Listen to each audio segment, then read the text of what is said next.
The Boeing MH-139 Grey Wolf is a twin-engine helicopter designed for the United States Air Force. It's tasked with security and support missions, replacing the older UH-1N helicopters. Boeing developed the Grey Wolf based on the Italian-built Leonardo AW139. In 2018, the Air Force awarded Boeing a $2.4 billion contract for the new helicopters. This acquisition aims to enhance security around nuclear missile fields. The Grey Wolf will also transport senior officials. The initial contract included $285 million to build the first 13 MH-139A helicopters. These helicopters will safeguard America's nuclear ballistic missiles. The MH-139A is designed for security patrols across a wide area. It will also perform search and rescue missions when needed.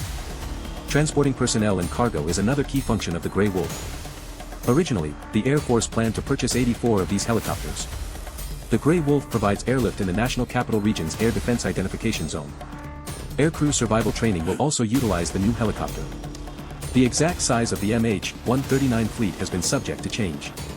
Budget revisions have reduced the plan by to 36 helicopters. The Grey Wolf program has faced certification delays from the FAA. FAA certification is required because the helicopters operate extensively in U.S. airspace.